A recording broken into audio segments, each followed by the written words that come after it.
in your hands, the fruit of all my grief.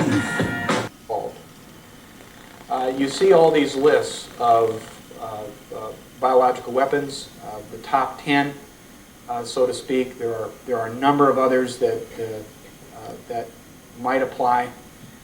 Today what I'd like to do is to focus on two agents.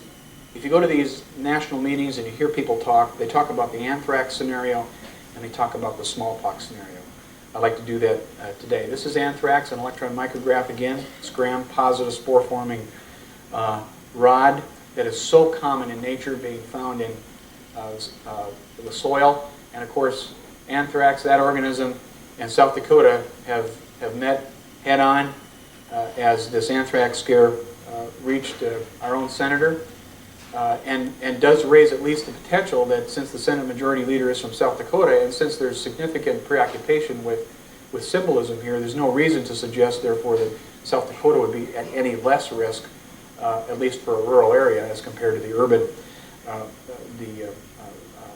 urban centers. And so I think we need to progress in our planning. Anthrax is primarily a disease of herbivores. The natural transmission to humans occurs by contact with infected animal products. And this is the gram stain that you've seen on the news. It has a soil reservoir. The old inhalation anthrax was called wool sorter's disease. I can remember part of my growing up occurred west of here in a little town called Emory. And I used to go out to my best friend's farm, and every year they had sheep, and every year they would bring the shearer in, they'd shear the sheep, and my job was to stand in this big old iron ring with a big burlap sack where they'd stuff the wool, and I'd have wool all around me. I was stuffing the wool down inside the sack. I can't believe I didn't get wool sorter's disease.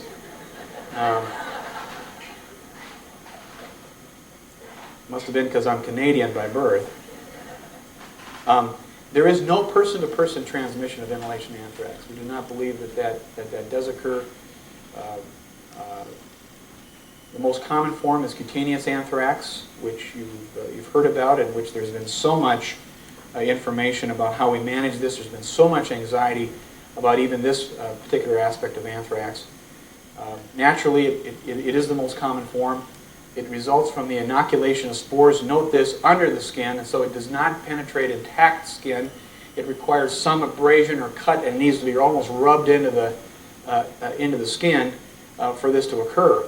The incubation period is hours to days, which may explain why that little baby became sick within the next several days of apparently being exposed within the ABC confines, although that has not been proven that actually was the source. It begins with a small papule that is itchy, it's pruritic. It then will develop into an ulcer surrounded by, there's a vesicular stage, and then it develops this kind of blackish appearance, eschar with surrounding edema. Bacillus anthracus comes from the word coal, and so it's coal-like in appearance. Thank you. And there is a significant mortality if untreated. But if treated, death is extremely uncommon. That's a message we need to get out to folks as we try to calm their fears. Gastrointestinal anthrax, of course, occurs with ingestion of contaminated meat with an incubation period of hours up to 7 days or so. The patient will present with fever, acute gastroenteritis, vomiting, and bloody diarrhea. This is the intestinal lesion that occurs with GI anthrax, similar to the cutaneous lesion. Of course, these people can progress to generalized toxemia, and the mortality rate is much higher than cutaneous anthrax. Inhalation anthrax, of course, is the one that we're most concerned about, where spores are inhaled. There's an incubation period of 1 to 43 days. The reason we have 43 days is this is based on this accidental release of anthrax in the Soviet Union, in Russia, where the last case in that particular outbreak, which is the largest outbreak of inhalational anthrax recorded in history, was 43 days out. So that's what this slide reflects. The initial symptoms come on anywhere between 2 and 5 days, with very nonspecific symptoms such as fever, cough, myalgia, and malaise. The classical picture, of course, from the diagnostic standpoint is a widened mediastinum, and they develop hemorrhagic mediastinitis, which is the terminal event. Once terminal symptoms develop, the progression to death is very quickly. They develop high fever, dyspnea, and cyanosis. Rapid progression to shock and death, and mortality is close to 100% despite aggressive treatment. Here then is an aerial view of Sverdlovsk. As you can see here, this was covered up for a long period of time. As you might understand, in the 80s, the Russians did not want to admit that they had been violating a 1972 treaty. And so early actually in 1979, there was a report of an anthrax epidemic among animals and some humans, but what they stated was that this was GI anthrax. In fact, it was not gastrointestinal anthrax, it was inhalation anthrax. And a group of investigators went in there in the late 80s and early 90s and were able to establish that, and indeed there was a point source right up here, which is a microbiology lab, Russian microbiology lab, and given the winds that day, it carried what was called an anthrax cloud down about 4 kilometers, 2.5 miles or so, to the outer limits of the city. And you can see these are numbers of cases that occurred in that line. This is what is so sobering about this, because this is a tiny amount of anthrax that was released as a result of a filter malfunction. And if you look again, this is an expanded thing. This goes out 50 kilometers, and these are towns where they had cases of animal anthrax, much higher than what would be expected. And so you can see that, and of course we know animals are much more susceptible. They require far fewer spores. You can see as this cloud began to spread, a significant numbers of people were involved. This is the scenario that we're so concerned with the release of anthrax over a populated area and what the possibility could be. This is the time course of the epidemic, with onsets of fatal cases by week, and the last day then was out to day 43. The differential diagnosis of inhalational anthrax includes community-acquired pneumonia, and of course there are other conditions that are also biological agents, would be tularemia or plague, particularly if there would be a pleural effusion present. Other conditions also might mimic this that are listed on this particular slide. Antibiotics, of course, are effective if given soon enough. The problem is, the concern is with the delay. Anthrax naturally is susceptible to penicillin or doxycycline. The reason ciprofloxacin has been so highlighted is because of the potential for penicillin-resistant anthrax. And ciprofloxacin has been demonstrated to be very effective in animal and also in vitro studies. There are no human studies to be able to cite, but ciprofloxacin is the only agent that, therefore, that has been approved by the FDA. Levaquin is also applying for approval, and we believe that we know that a number of antibiotics are active, but Cipro has been getting all of the attention. Additional treatment includes supportive care, and standard precautions are the infection control procedure of choice. No quarantining would be necessary. Duration of treatment would be dependent on the form of anthrax and/or vaccine use. Early treatment improves prognosis, and antibiotic susceptibility is very useful. In inhalational or perhaps GI anthrax, oral antibiotics would be started as soon as possible after exposure. Cutaneous anthrax, however, what the CDC is telling us is that cutaneous anthrax, we're to wait until we have a diagnosis before we prescribe, raising questions about how some of these individuals who are being quote-unquote exposed are being addressed. I think we're going to see changes in that as time goes on. It is recommended that antibiotics be continued for 60 days. This is the concern about whether or not there's going to be enough antibiotics. You can imagine a large attack and how much antibiotic would be necessary. The national stockpiling has stated, I believe, that there are 8 centers around the country that could deliver antibiotic supplies that would cover at least 2 million people. And so that is very important for us to know. Antibiotics will be continued for 30 days if 3 doses of the vaccine were given. There's no intent that I'm aware of that the anthrax vaccine that does exist would be used. I think the focus right now is on antibiotics. These long-term antibiotics are necessary because of the spore persistence. There is a vaccine that's been licensed. It's being produced in a facility in Lansing, Michigan. It is approved for persons 18 to 65. The active component is a protective antigen from an attenuated, non-encapsulated strain. You can't get anthrax from this, although there is a live variation of the vaccine that is available in the Soviet Union, as I understand. It is protective against cutaneous data. There are small studies that suggest that it is protective against cutaneous anthrax and possibly inhalation anthrax, where there is some animal data. It's approved for a 6-dose regimen over 18 months. You can see this is not something that we would be able to give immediately after an outbreak or after an exposure. The three-dose regimen, as I said, may be effective for post-exposure treatment. There's obviously limited availability. There's been about 600,000 of our troops that have been vaccinated with anthrax to date. All right, let's move from the anthrax issue to the smallpox issue. This is all designed to help us all have sort of a background of this. As I said, 1980, we were declared as being globally eradicated from this scourge. Humans are the only known reservoir. There is person-to-person transmission, and the mortality is approximately 30%. Smallpox begins as a prodrome with an incubation period of about 7 to 17 days, with acute onset of fever, malaise, headache, backache, and vomiting. There also is a transient erythematous rash that'll occur. This is a typical temperature chart of a patient with smallpox. Notice the solid lines indicate rash. The dotted lines indicate where the scabbing part begins. The rash begins abruptly around day 12 or so, and then will continue out for almost 2 weeks. The patient is infective during this period of time, particularly with the onset of fever, and then the development of the rash. With then scabbing, they're considered not infective once all the scabs have begun to slough at this point in time. They are infective then during this period. It's been estimated that the number of secondary cases for every 1 person with smallpox is somewhere between 10 and 20.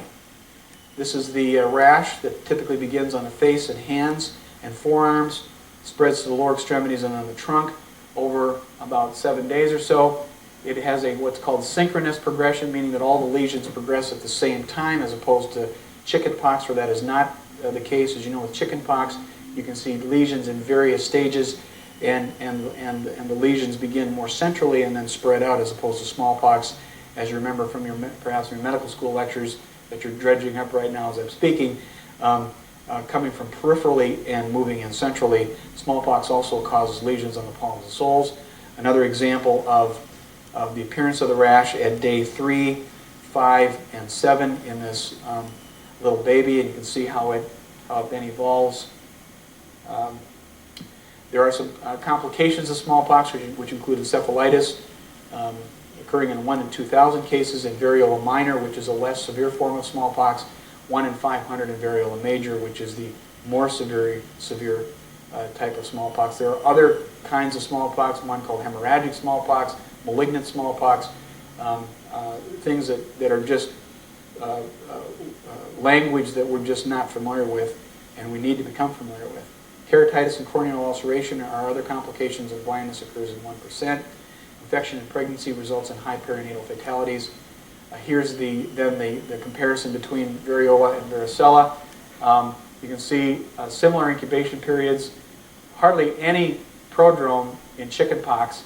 The distribution is different between variola and varicella, as I said, moving outward, inward, as smallpox, inward, outward with the varicella. Synchronous versus asynchronous scab formation does occur over a longer period of time with smallpox as compared to chickenpox, and scab separation also has a longer time period. What about the vaccine? It's made from live vaccinia virus. When I was out in Pier, I asked if anybody was there who had ever given a smallpox vaccine. There was one lady who raised her hand. This requires a particular technique called scarification, producing a pustular lesion with induration and surrounding central scab and ulcer formation that then develops 6 to 8 days after vaccination. This is placed with a bifurcated needle where rapidly the administrator, with about 15 strokes, places the requisite amount of vaccine at right angles to the skin and producing then the typical lesion that develops over time. Many of us probably have that larger scar on our upper arms. Unfortunately, that scar no longer represents active immunity. There are some complications of the vaccine, which include low-grade fever, axillary lymphadenopathy, and the scar really demonstrates successful vaccination. Unfortunately, the immunity is not lifelong.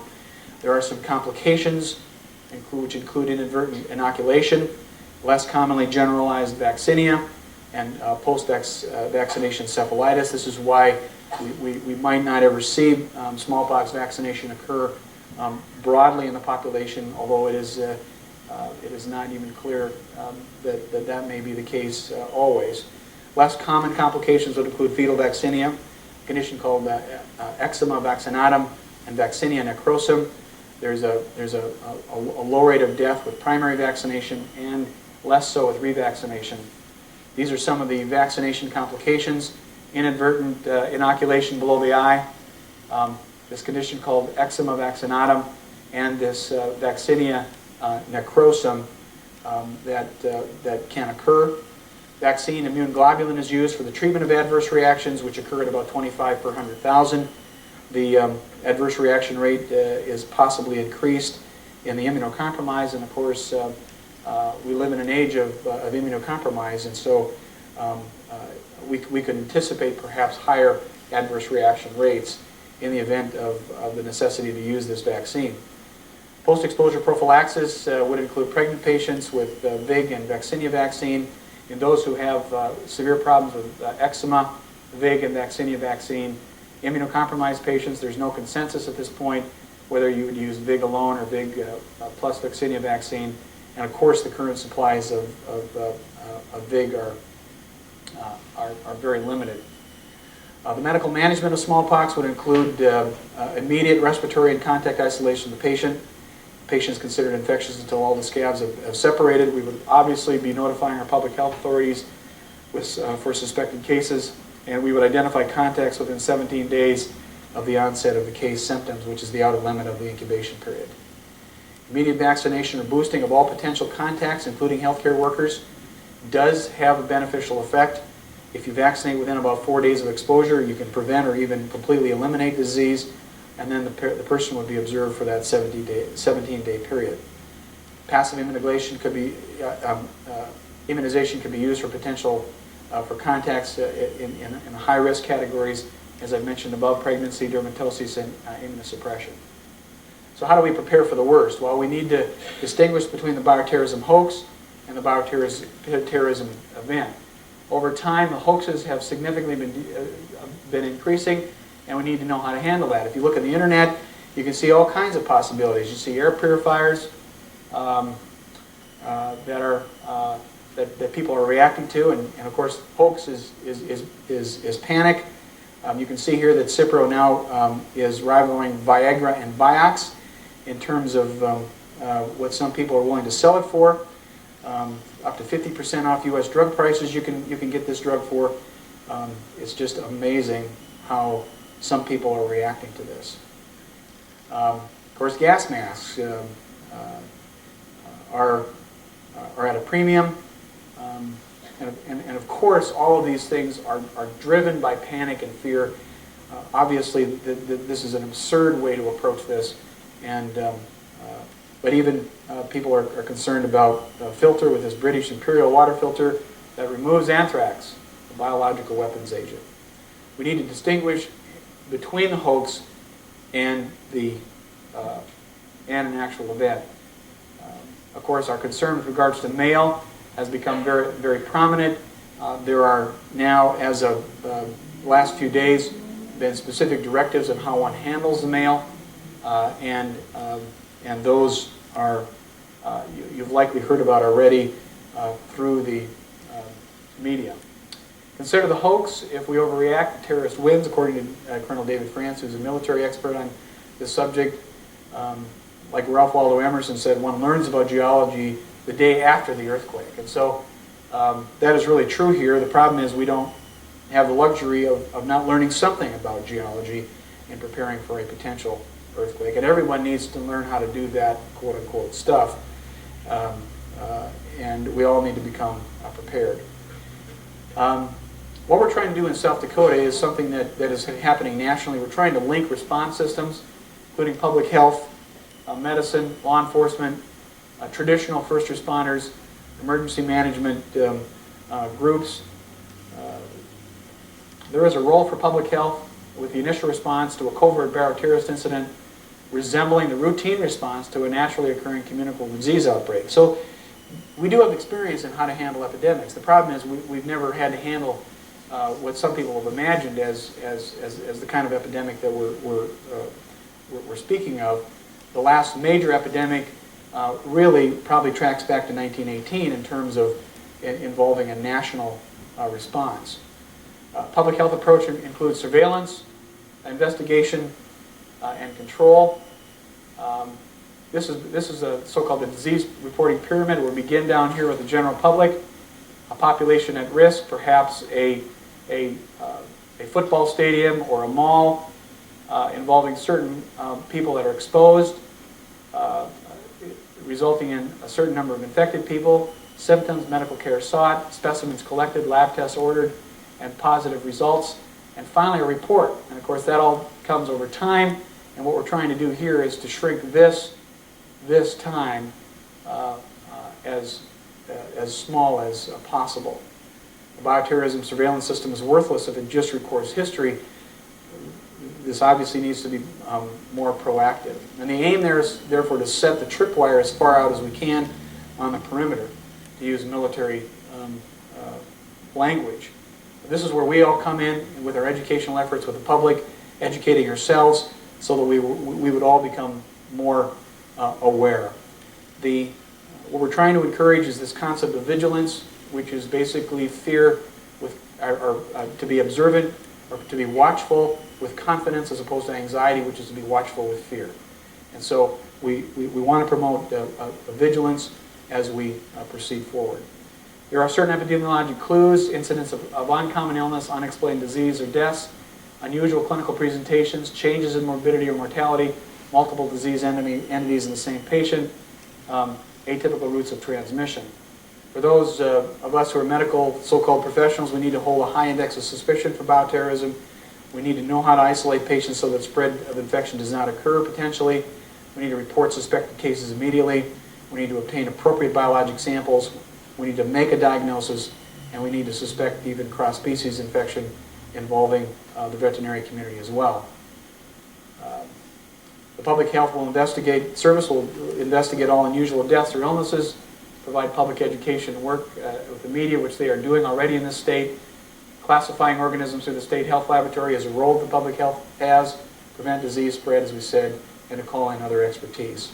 Our goal is therefore to develop an informed and ready infrastructure consisting of human and animal healthcare providers, public health officials, community partners, and federal agencies so that the bioterrorism hoax can be identified and the bioterrorism event can be contained in a way that provides the maximal protection and least harm to the population at risk. What about South Dakota readiness? Well, we have participated for several years in a bioterrorism consortium regionally. The Governor's Conference of 10-12-01, where he announced that we will be participating in this Health Alert Network, which is actually part of a national effort to educate healthcare providers. Along with several other of you from Sioux Falls, I attended this conference last week.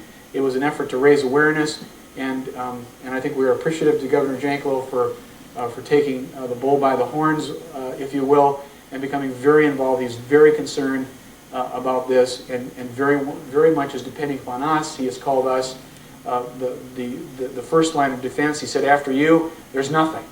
And so I think we have a responsibility to respond in this regard. Locally here in Sioux Falls, we've been involved with this task force on antimicrobial resistance that developed these plans. We had contingency plans in all Sioux Falls hospitals by January of 2000. Our goals in the next 6 months are to refine and test these plans to to truly develop a ready infrastructure, to educate the first responders, to educate the public, and then we're announcing a bioterrorism conference that will occur in Sioux Falls on May 7th and 8th that we'll be bringing in some national experts on that. This is all because the likelihood of there being an attack somewhere in the United States is fairly high, probably in the next 5 years. We've already seen that in these limited cases in Florida and New York City. Senator Sam Nunn says it's not a matter of if, it's a matter of when. And so what do? It's probably good to quote our Commander-in-Chief. We should not tire. This cannot be something that's just faddish, that we say, oh yeah, we're just sort of looking at this, and in a few weeks to months we're going to let our guard down. We should not falter. We should have we should have processes and plans and education and connectedness in place, and we should not fail, because we truly are responsible for the people we serve in this country, in this region, and we dare not fail in terms of being able to at least put together the best possible scenario in responding. There are lots of phone numbers that are available. This is just a very limited number. I would like to point out these individuals. Sarah Patrick has been very much involved in our efforts here in Sioux Falls. Eugene Vollmer is the state point person, if you will, for bioterrorism. She has sent us boxes of handouts that will be available at the end of the talk outside. And if you're a physician assistant, nurse practitioner, medical student, a resident, you're welcome to take one of these. These packets are literally this thick, in addition to the handout that everybody's has been made available today.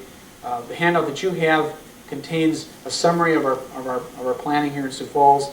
It contains some educational material for the public. It also contains a nice condensed summary of some of the most common biological agents in terms of their clinical characteristics, their infection control practices, therapeutics, and so on.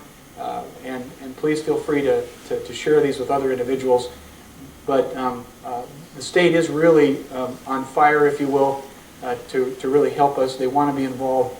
Our city health department is also going to be involved. We are meeting next Tuesday with our task force and an expanded group from the healthcare facilities, and we're going to be meeting with the city health department and other relevant agencies to expand our own planning efforts, and that will be taking place, and we are going to make an effort. There's been much that's been happening behind the scenes.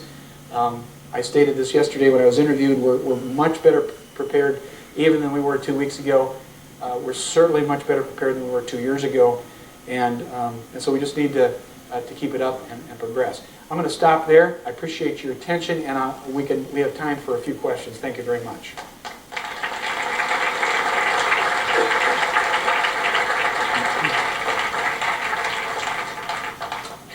Are there any questions, comments?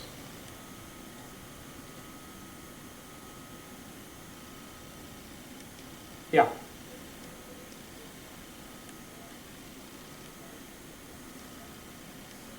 Yeah. Question is there any way that the cutaneous, the skin form could be inhaled? I think there's a small possibility. The amount, the number of spores to produce inhalational anthrax is, I've seen the range between 5,000 and 50,000 spores are required. Most people are talking about at least 10,000 spores being necessary. It's a much smaller amount that would be necessary to develop cutaneous anthrax, so that really should be very, very unlikely. Although that epidemic in Sverdlovsk, there were a few patients that did have cutaneous anthrax, and so we would probably anticipate to see various forms of anthrax even within an attack. So, but unlikely. Other questions? Yes.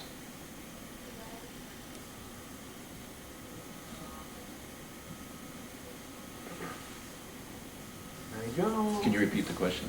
What are the laboratory practices used to diagnose anthrax. There are many protocols in place already.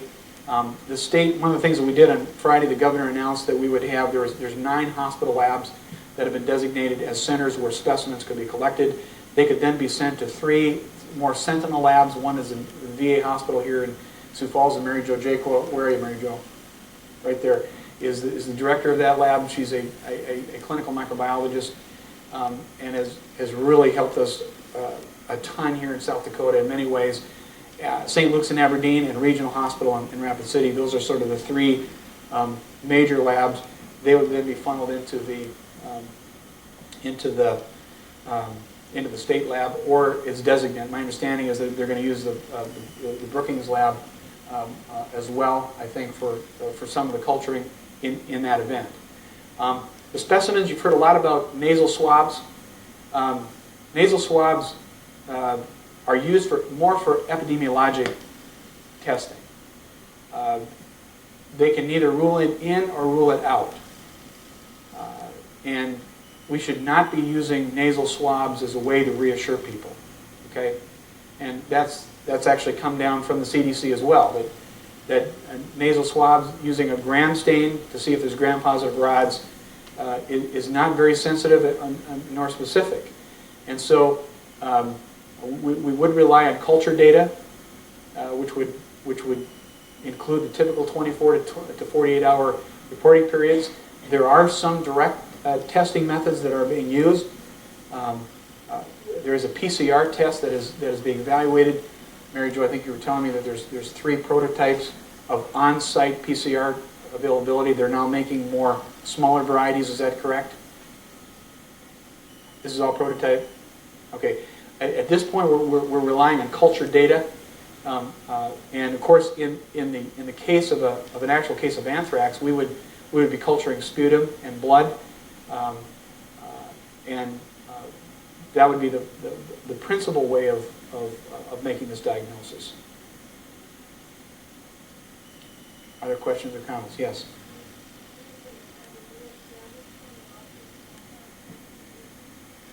Question is, do we see a time where we will see the reestablishment of smallpox vaccinations? There's a guy named David Henderson who is considered the national expert on smallpox. He's at Johns Hopkins. He has said he does not envision that taking place. The production of smallpox, which is currently occurring, a company in Massachusetts signed a contract with the federal government last year to produce 40 million more doses. They're also doing studies where they're diluting the current vaccine to 1/10 of the dose versus 1/100th of the dose, and they're seeing if those lower doses could become immunogenic.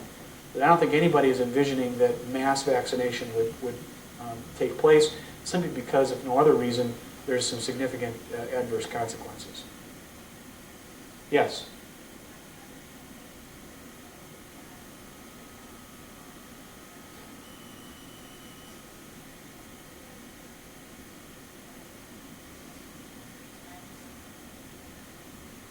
Thank you, Lisa.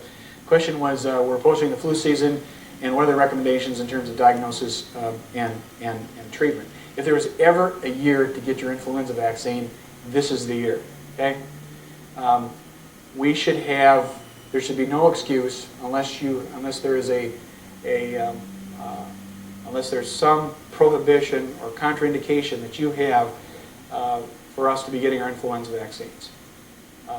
That's the first message we need to send out. The second message we need to send out is that the diagnostic capability for influenza A and B is much better than it used to be.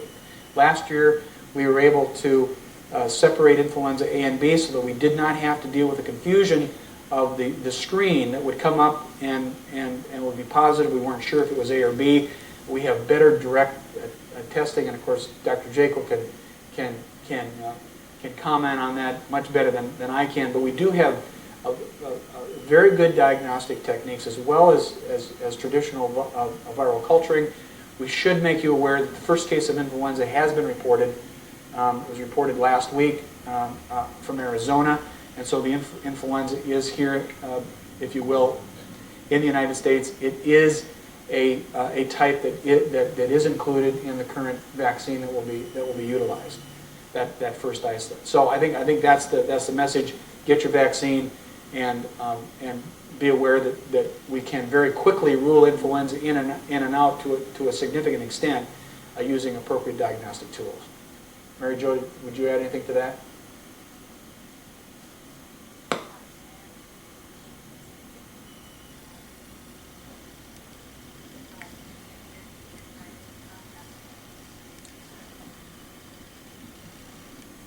There is an awful lot about the laboratory side of the organisms you talked about for bioterrorism as well as influenza, but we don't have time to get into that right now.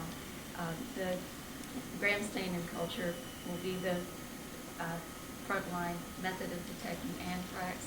Smallpox, we've been told, is a biosafety level 4 organism, and that we really shouldn't even get involved in specimen collection if it's suspected until we have our biosafety level 4 people around with the respirators and in spacesuits. But we will be doing PCR on the organisms to confirm that they are in fact the right bacillus, and how fast we can get this done could be as fast as 24 hours. So when we get tooled up, we'll be ready for anthrax, and we'll keep everybody posted on specimens and that type of thing. Thank you. We've had PCR capabilities here in Sioux Falls now for some time, directly attributable to Dr. Jaco's efforts to try to offer that, and I think we're all indebted to you, Mary Jo. Any other questions or comments? Yeah. Yeah, to add to Lisa's comment, if you have kids, I'd really encourage you to get the chickenpox vaccine because that can look a little bit like smallpox, like you said. If we can eliminate chickenpox, that'd be another thing that we would add some comfort to the parents. Dr. McKercher, pediatrician here in Sioux Falls, gives us wise advice. Wait, see if there's any questions online. Any questions online?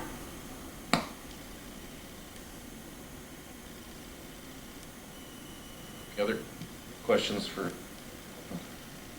Well, thanks for your tremendous. We appreciate it. Thank you for coming.